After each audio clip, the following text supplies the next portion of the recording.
All right, let's get this show started. Conor McGregor and Charles Oliveira have gone back and forth over Twitter late Thursday. McGregor tweeted, "Fighting is electric. Fighting is motivation." To which Oliveira replied, "LOL, you're without motivation more than 2 years." Conor replied, "Recovering from a leg break, you nobody. You are nobody now. Again. Get off that Lamborghini, you broke bum."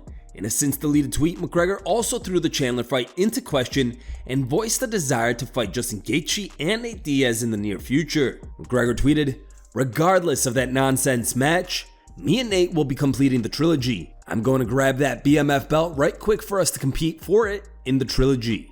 Fuck Chandler." It looks like a fight between Conor McGregor and Justin Gaethje might actually happen, but under two conditions. In an interview with ESPN MMA, manager Ali ABDELAZIZ said that Gaethje can fight McGregor if the Irishman passes multiple USADA tests and drops down to 155. This guy is a social media influencer. He's a hype man. He's not even a fighter. You know, the guy is not even a fighter. He hasn't fought for so long. He's almost 200 pounds. You know what I'm saying? He just wants to steal the shine of Justin Gaethje. But if Trevor Whitman is okay and Justin Gaethje is okay, and this guy want to end his career, leaving on an ambulance in the T-Mobile Arena, he can get it. As long as he can make 155, allow like past multiple, not two, multiple USADA drug testing, he can get it. And he can retire. He was last day of his career, leaving. It's gonna be a scene. It will be a scene. We're never gonna forget about it, because Justin Gaethje, knowing, and if you don't fight with him, Michael Johnson is never the same. James Vick, never the same. Dan Lazar, never the same. They all have one thing in common: talk disrespect to Justin Gaethje. When you disrespect Justin Gaethje, he would take something from you. And listen, why would you fight Conor McGregor? You don't respect him. I don't respect him. The media don't respect him. And at the end of the day, too, Conor McGregor have a boss. Dana White is his boss.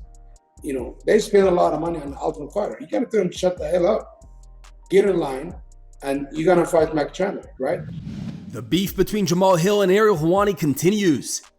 As we reported yesterday, Hill and Helwani engaged in a heated exchange over Helwani's interview with Yuri Prohaska on the MMA Hour. Hill accused Helwani of using dirty, sneaky tactics to gain an advantage over fighters.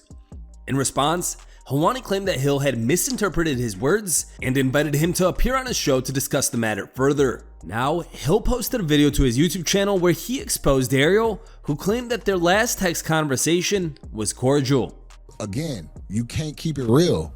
You capping. You trying to make it seem like, oh, this is coming from out of nowhere and you haven't done anything, like you haven't been taking shots at me for months. You've been the one taking shots this whole time, not me. This is text message from me and Ariel Helwani. This is him texting me, asking me what I mean about this Twitter link on Twitter where him and Joe Rogan got into it, and Joe Rogan said that he puts words in people's mouth.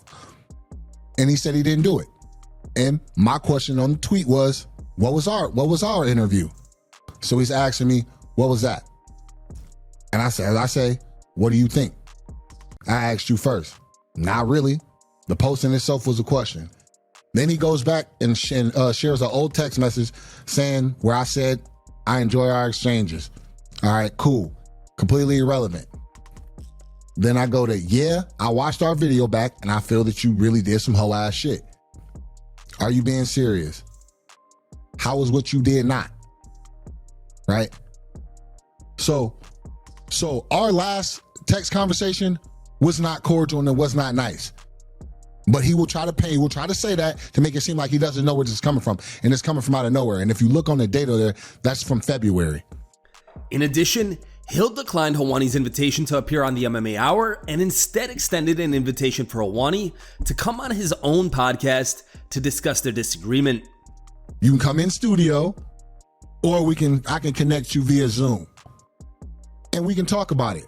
But as far as me coming over to put to your platform and to have a conversation with you in your platform, it's not gonna happen, bro. You can come here, you can accept my invitation to come have a talk with me on my end, or you can just keep my name out your mouth, which clearly, like you said, you're not going to do.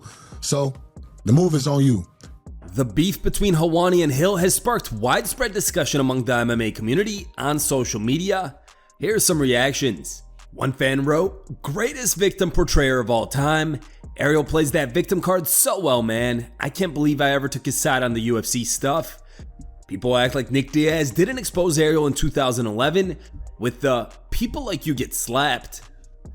I'm watching this with no sound and I already know Ariel is playing the victim card and acting like he did nothing wrong. Ariel loved playing the victim card and making everything about him. One day one of these fighters is going to fuck Ariel up. He's a journalist who thinks he can beef with guys who are paid to fight. Bro always gets called out for being in the wrong and somehow always deflects his wrongdoings. I'm officially putting Ariel in the Dylan Dennis category. Just insufferable. Yeah, Ariel, you're not fooling anyone anymore. Ariel has already done this like 5 times. Quote unquote, "I don't know where this comes from. Our last text was great." This guy never ever takes accountability. I've always been neutral on him, but seeing the same song and dance over and over is just getting exhausting.